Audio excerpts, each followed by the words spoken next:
Hello student, कैसे हैं आप सभी। माय सेल्फ डॉक्टर वरुण मारू, असिस्टेंट प्रोफेसर। मेरे चैनल डॉक्टर वरुण मारू चैनल पर आपका स्वागत है। आज हम इस वीडियो में पढ़ेंगे भारतीय संविधान या पॉलिटिकल सिस्टम का एक बहुत ही महत्वपूर्ण टॉपिक, जो कि जुडिशरी या न्याय प्रणाली से जुड़ा हुआ टॉपिक है। और टॉपिक का नाम है हाई कोर्ट, उच्च न्यायालय। हम सब जानते हैं कि देश का सर्वोच्च न्यायालय जो है सुप्रीम कोर्ट है, सबसे बड़ा अपीलीय न्यायालय है। परंतु राज्य के स्तर पर अगर हम देखें या स्टेट लेवल पर अगर हम देखें तो सबसे बड़ा जो कोर्ट है वो है हाई कोर्ट। तो इस वीडियो में आपको बताऊंगा कि हाई कोर्ट का क्या इतिहास रहा है भारत में और हाई कोर्ट की संरचना क्या है, कार्य क्या है। ये वीडियो हर कंपटीशन एग्जाम की तैयारी करने वाले बच्चे के लिए उपयोगी है, चाहे वो रीट हो, चाहे आरएस हो, चाहे आईएएस हो, चाहे रेलवे हो, एनटीपीसी हो, एसएससी हो, एनडीए वगैरह हो। सभी में जहाँ पॉलिटिकल टॉपिक आता है, स्टेट पॉलिटिक्स का, उसके अंदर ये टॉपिक बहुत ही महत्वपूर्ण है। हम इसके अंदर स्टार्ट करते हैं। ठीक है, टॉपिक है उच्च न्यायालय, हाई कोर्ट। हाई कोर्ट का जो आर्टिकल्स हैं, जो अनुच्छेद हैं, वो अक्सर एग्जाम पूछे जाते हैं। तो मैं आपको बता दूं कि हाई कोर्ट का जो आर्टिकल्स हैं वो अनुच्छेद संख्या 214 से 231 के बीच में, यानी कि आर्टिकल नंबर 214 टू 231, अनुच्छेद 214 से अनुच्छेद 231 के बीच में हाई कोर्ट से संबंधित आर्टिकल्स हैं। ठीक है, सबसे पहला जो हाई कोर्ट है इंडिया में, वो स्थापित किया गया था 1862 में 3 जगह पर ब्रिटिश सरकार के द्वारा, और वो जगह है मुंबई, कलकत्ता और मद्रास। उसके बाद सन 1866 में यूपी के इलाहाबाद हाईकोर्ट की स्थापना हुई। ठीक है, नंबर चौथा नंबर जो सबसे पुराना हाईकोर्ट है भारत का, सेकंड नंबर का वो है इलाहाबाद हाईकोर्ट। ठीक है, 1947 यानी कि देश की स्वतंत्रता से पूर्व भारत में 11 हाईकोर्ट थे, क्योंकि भारत में उस टाइम 11 प्रांतों की सरकार थी। ठीक है, अनुच्छेद 214 के अनुसार, अब इंपॉर्टेंट चीज, अनुच्छेद 214 के अनुसार हर स्टेट में, हर राज्य में एक हाईकोर्ट होगा। हर स्टेट में, हर राज्य में एक हाईकोर्ट होगा। लेकिन 7वां संविधान संशोधन हुआ, उसके साथ बताया गया कि एक हाईकोर्ट जो है वो एक से अधिक राज्यों पर उसका अधिकार क्षेत्र हो सकता है, या एक राज्य के अलावा वो यूटीज, यूनियन टेरिटरीज या संघ शासित प्रदेश का भी अधिकार क्षेत्र उसमें हो सकता है। ठीक है, जैसे उदाहरण के लिए कुछ हाईकोर्ट है। गुवाहाटी हाईकोर्ट आसाम पर अधिकार क्षेत्र है उसका, मिजोरम, नागालैंड और अरुणाचल प्रदेश पर उसका अधिकार क्षेत्र है। ठीक है, तो इसको हम लोग बोलते हैं संयुक्त हाईकोर्ट बोल सकते हैं, इसको हम लोग बोल सकते हैं संयुक्त उच्च न्यायालय। ठीक है, हमने क्या देखा इसके अंदर कि अनुच्छेद 214 जो है बहुत ही महत्वपूर्ण है। इसके अकॉर्डिंग जो है भारत में उच्च न्यायालय की स्थापना की गई है। इसके अलावा 7th अमेंडमेंट के द्वारा, 7वें जो संवैधानिक संशोधन था उसके द्वारा कुछ हाईकोर्ट ऐसे हैं जिनको कि अन्य राज्यों का प्रभाव क्षेत्र भी दिया गया है। ये तो रही गुवाहाटी हाईकोर्ट की बात। ठीक है, अगर हम देखें इसके अलावा तो एक हाईकोर्ट और है Bombay high court. Bombay high court, Bombay high court या बॉम्बे हाईकोर्ट, या इसको बोल सकते हैं बम्बई उच्च न्यायालय। बॉम्बे हाईकोर्ट या बॉम्बे उच्च न्यायालय। ठीक है, जैसे कि महाराष्ट्र, दादर नागर हवेली, दमन दीव, गोवा, है ना, इसका अधिकार क्षेत्र है महाराष्ट्र, दादर नागर हवेली, गोवा, दमन दीव। ठीक है, इन एरियाज पे इसका अधिकार क्षेत्र है। ठीक है, महाराष्ट्र तो वही राजधानी है। ठीक है, चंडीगढ़ हाईकोर्ट, चंडीगढ़ हाईकोर्ट, चंडीगढ़ जो इंपॉर्टेंट है, चंडीगढ़ हाईकोर्ट 2 राज्यों की राजधानी है वैसे भी, तो पंजाब और हरियाणा, इन 2 में तो एरियाज में तो इसका अधिकार क्षेत्र होगा ही। पंजाब हरियाणा में तो इसका अधिकार क्षेत्र होगा ही होगा। ठीक है ना, इसके अलावा चंडीगढ़ भी यूटी से संघ प्रदेश है, इसलिए चंडीगढ़ में इसका अधिकार क्षेत्र होगा डबल। ठीक है, हम उन हाईकोर्ट की बात कर रहे हैं लेकिन डबल अधिकार क्षेत्र है। ठीक है, इसके अलावा एक हाईकोर्ट है कलकत्ता हाईकोर्ट, कलकत्ता हाईकोर्ट, कलकत्ता उच्च न्यायालय, कलकत्ता हाईकोर्ट। इसका अधिकार क्षेत्र जो है वो है इसकी जो ये वेस्ट बंगाल की राजधानी वैसे कलकत्ता। ठीक है, तो पश्चिम बंगाल तो होगा ही इसके अंदर।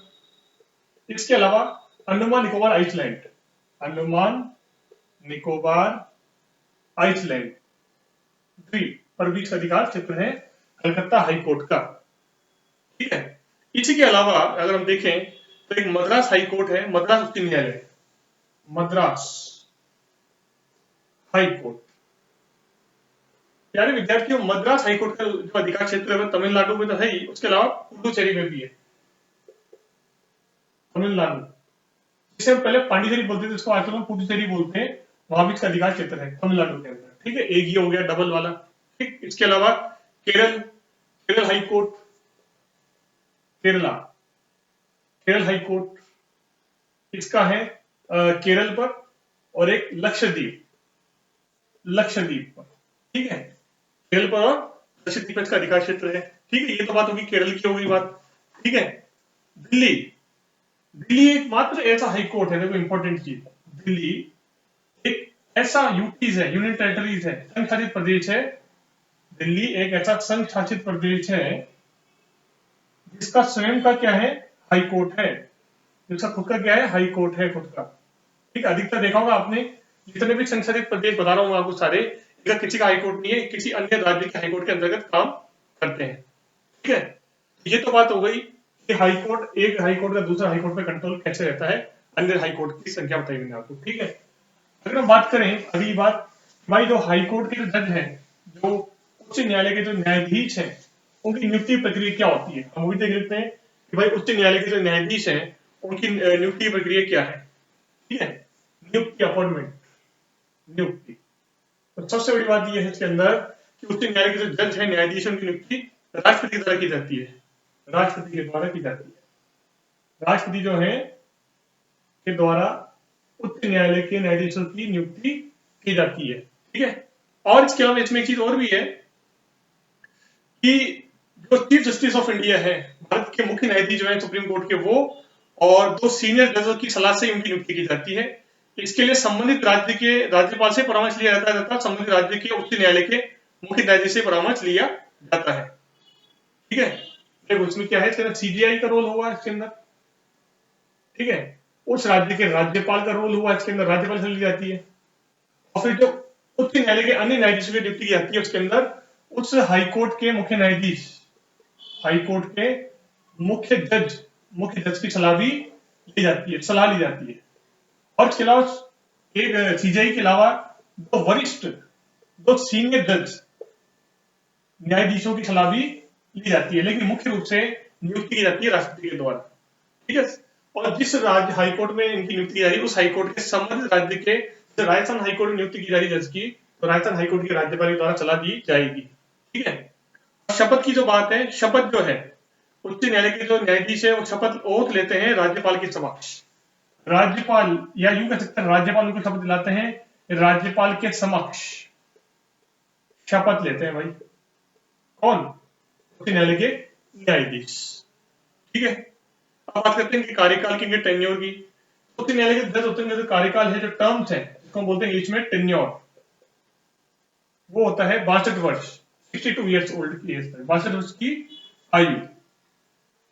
ठीक है, 62 वर्ष की आयु तक प्यारे विद्यार्थियों उच्च न्यायालय के न्यायाधीशों के कार्यकाल होता है। ठीक है, इसके अलावा यदि बात करें योग्यता की, कि भाई योग्यता की इनमें क्या बात हो सकती है, इसमें क्या एलिजिबिलिटी हो सकती है, इसके लिए योग्यता की क्या एलिजिबिलिटी हो सकती है। तो योग्यता की हम बात करें तो या तो 10 वर्ष तक जज रहे हो, या 10 वर्ष तक क्या रहे हो, ये एडवोकेट रहे हो हाईकोर्ट के अंदर, हाईकोर्ट में एडवोकेट रहे हो, या फिर अधीनस्थ न्यायालय में 10 वर्ष तक क्या रहे हो, 10 ईयर्स तक जज रहे हो अधीनस्थ सबऑर्डिनेट कोर्ट्स के अंदर। ठीक है, अधीनस्थ न्यायालय के अंदर 10 वर्ष तक अधीनस्थ न्यायालय में जज रहे हो, 10 वर्ष तक एडवोकेट रहे हो हाई कोर्ट के अंदर, अधीनस्थ न्यायालय सबऑर्डिनेट कोर्ट्स के अंदर। ठीक है, यूएस के अंदर, या कोर्ट में, या तो हाई कोर्ट में जज रहे हो, या फिर अधीनस्थ न्यायालय जो है, बताता हूं आपको, इससे दो कंडीशन है, देखो इसके अंदर 10 वर्ष तक जज रहे हो व्यक्ति बन सकते हैं, या फिर हाई कोर्ट में एडवोकेट रहे हो, 10 साल तक वकील रहे हो। एक कंडीशन और भी है इसके अंदर कि प्रख्यात विधि वेत्ता, कानून की ज्ञाता हो बहुत अच्छे, जिन्हें हाई कोर्ट, सुप्रीम कोर्ट में नियुक्त किया जा सकता है, लेकिन उच्च न्यायालय में नियुक्त नहीं किया जा सकता, ऐसे व्यक्ति को भी नियुक्त किया जा सकता है। ठीक है, ऐसे व्यक्ति को जो कि प्रखंड विद्वान हो, लॉ के या कानून की ज्ञाता हो बहुत अच्छे, उनको इसमें नियुक्त किया जा सकता है। आई बात समझ में। इसके अलावा अगर बात करें अगली पॉइंट की, इसके अलावा कि इन जजों को हटाने की प्रक्रिया होती है, जजों को हटाने की प्रक्रिया होती है, वही प्रक्रिया होती है जिस प्रक्रिया के द्वारा उच्चतम न्यायालय के, सुप्रीम कोर्ट के हटाए जाते हैं, जज हटाए जाते हैं, उसी प्रक्रिया के द्वारा उच्च न्यायालय के हाई कोर्ट के जज भी पद से हटाए जाते हैं। ठीक है, अब बात करते हैं हम लोग की हाई कोर्ट के अधिकार क्षेत्र की, हाई कोर्ट के पावर्स की, क्या हाई कोर्ट की क्या पावर्स हैं, हाई कोर्ट की शक्तियां क्या है इसके अंदर, ठीक है। तो एक एक करके हाई कोर्ट की शक्तियों के बारे में डिस्कस कर लेते हैं कि भाई हाई कोर्ट की कौन कौन सी शक्तियां हैं जो कि बहुत ही इंपॉर्टेंट मानी गई एग्जाम के पॉइंट ऑफ व्यू से, ठीक है ना। देख लेते हैं इसके अंदर हाई कोर्ट के पावर्स या शक्तियां, हाई कोर्ट या उच्च न्यायालय के पावर्स या शक्ति हम देख लेते हैं। हाई कोर्ट के शक्तियां, अधिकार क्षेत्र, वर्ड्स, हाई कोर्ट के अधिकार। नंबर वन अधिकार जो कि बहुत ही इंपॉर्टेंट है, नंबर वन अधिकार जो कि बहुत ही इंपॉर्टेंट है, आरंभिक अधिकार, है ना। आरंभिक अधिकार कि कुछ अधिकार ऐसे, कुछ ऐसे केस होते हैं जो कि सीधे हाई कोर्ट में ही सुनवाई होती है, उनकी अधीनस्थ कोर्ट में उनकी सुनवाई नहीं होती है, ठीक है। इनको बोलते हैं आरंभिक अधिकार। आरंभिक अधिकार जिनकी सुनवाई केवल कहां होती है, केवल सीधी हाई कोर्ट में इनकी सुनवाई होती है, सीधी हाई कोर्ट में इनकी सुनवाई होती है। इसको बोलते हैं आरंभिक अधिकार क्षेत्र, ठीक है। जैसे कि उदाहरण के लिए, जैसे वसीयत हो गया, तलाक हो गया, ठीक है, न्यायालय की अवमानना हो गई, वसीयत हो गया, जैसे तलाक का केस हो गया, वसीयत का केस हो गया, या न्यायालय की अवमानना हो गई, न्यायालय की अवमानना हो गई, ठीक है। ये हो गया इसका उदाहरण। इसके केस की सीधी सुनवाई कहाँ हो सकती है, सीधी हाईकोर्ट में हो सकती है, ठीक है।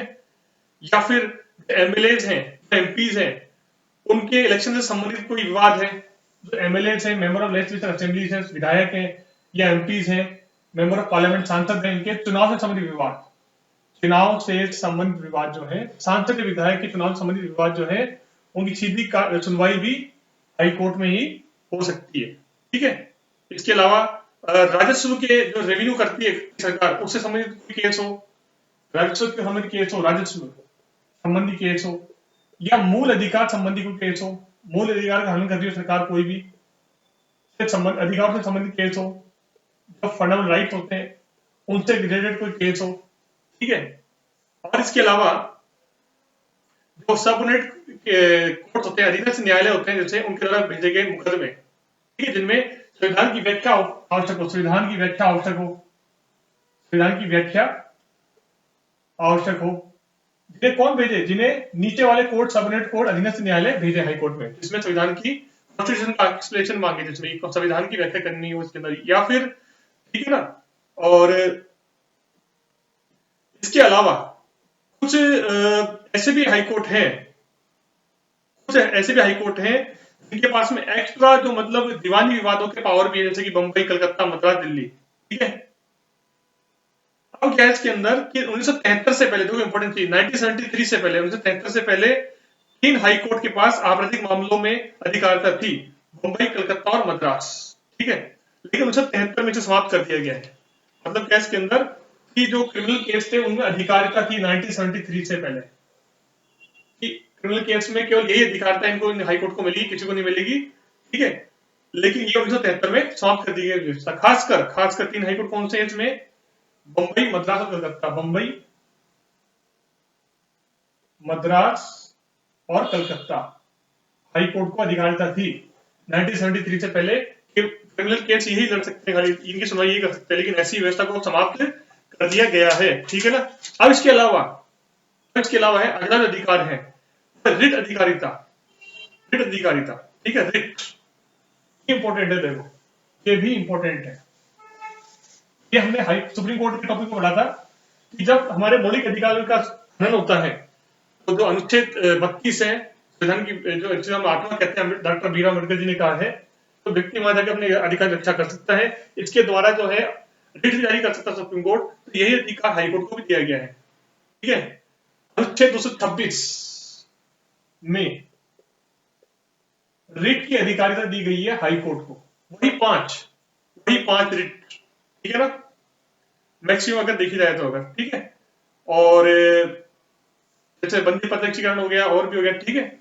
और इसके अलावा एक है अपीली अधिकारिता, ठीक, हाईकोर्ट में अपीली अधिकारी, हाईकोर्ट में अपील किया सकती है, कि राज्य का उच्च न्यायालय होता है, ठीक है। इसमें 2 प्रकार के मामले अपील की जाती है, कौन कौन सी, दीवानी मामले, और दूसरी कौन सी अपील होती है इसके अंदर, जिसको हम बोलते हैं आपराधिक मामले। ठीक है, आपराधिक मामले, ठीक है, ऐसी भी इसके अंदर अपील की जाती है। ठीक है, दीवानी मामले अधिकतर वो होते हैं संपत्ति से जुड़े हुए विवाद होते हैं, जो प्रॉपर्टी से जुड़े विवाद होते हैं, प्रॉपर्टी से जुड़े विवाद होते हैं, हम बोलते हैं दीवानी मामले। ठीक है, सिविल मैटर बोलते हैं, सिविल मैटर। और ये होते हैं क्रिमिनल मैटर्स होते हैं, आपराधिक मामले होते हैं। ठीक है, और आपराधिक मामले वैसे अधिकतर वो केस होते हैं जिनको की 7 वर्ष से अधिक की सजा का प्रावधान हो।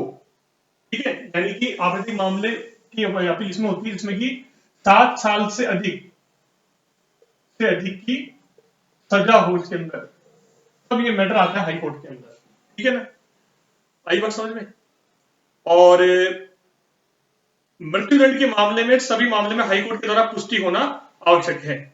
ठीक, रिकॉर्ड न्यायालय के रूप में भी काम करता है, ये अभिलेखीय न्यायालय के रूप में काम करता है। जो पुराने जो डिसीजन है, उन डिसीजन का रिकॉर्ड रखता है हाई कोर्ट, फिर भविष्य में डिसीजन लेने के मामले में उनको छानबीन करके उनका नया डिसीजन होता है। ठीक है, इसको बोलते हैं अभिलेखीय न्यायालय। ठीक, नेक्स्ट है न्यायिक पुनरावलोकन। न्यायिक पुनरावलोकन, न्यायिक पुनरावलोकन की शक्ति, जुडिशियल रिव्यू। जब विधानमंडल ऐसा कोई कानून लाने जो कि संविधान के विपरीत है, तो उच्च न्यायालय हाई कोर्ट उसको अवैध घोषित कर सकता है। इसको हम बोलते हैं जुडिशियल रिव्यू या न्यायिक पुनरावलोकन। देखो ध्यान रखना, ये पावर सुप्रीम कोर्ट को मिली है संसद के द्वारा बनाए कानून के द्वारा, और ये पावर हाई कोर्ट को भी मिली है, दोनों को ही ये पावर प्रदान की गई है, न्यायिक पुनरावलोकन की पावर। ठीक है, और जो सबऑर्डिनेट कोर्ट्स है, जो कि अधीनस्थ न्यायालय है, उनसे संबंधित भी कानून कौन बना सकता है, हाईकोर्ट बना सकता है। अधीनस्थ न्यायालय से संबंधित भी जो कानून है वो कौन बना सकता है, वो कानून भी उच्च न्यायालय बना सकता है। ये बात समझ में। तो प्यारे विद्यार्थियों, ये था हमारा टॉपिक उच्च न्यायालय, हाई कोर्ट। इस टॉपिक का जो मैटर है, ये टॉपिक का जो मैटर है, ये हर कंपटीशन यहाँ पे काम आने वाला है। खासकर ये पॉलिटिकल टॉपिक है, राज्य व्यवस्था का, एसएससी, रेलवे, एनडीए, हर एग्जाम में, ये कॉम्पिटिशन एग्जाम में ये टॉपिक आपको काम आने वाला है। इस वीडियो के अलावा मैं आपको अन्य वीडियो में अधीनस्थ न्यायालय जो सबऑर्डिनेट कोर्ट्स है उनके बारे में बताऊंगा। ठीक है, और डीपली समझाएंगे आपको इसके अंदर अन्य वीडियो में, दूसरे वीडियो में। तो इस वीडियो में इतना ही। अगर आपको वीडियो अच्छा लगा हो तो जरूर चैनल को लाइक कीजिए, सब्सक्राइब कीजिए, शेयर कीजिए, और हाँ, जिससे कि और ज्यादा से ज्यादा भारत में विद्यार्थियों को फ्री एजुकेशन मिल सके। ओके स्टूडेंट, इस वीडियो में इतना ही। मैं चलता हूँ। Okay, good bye.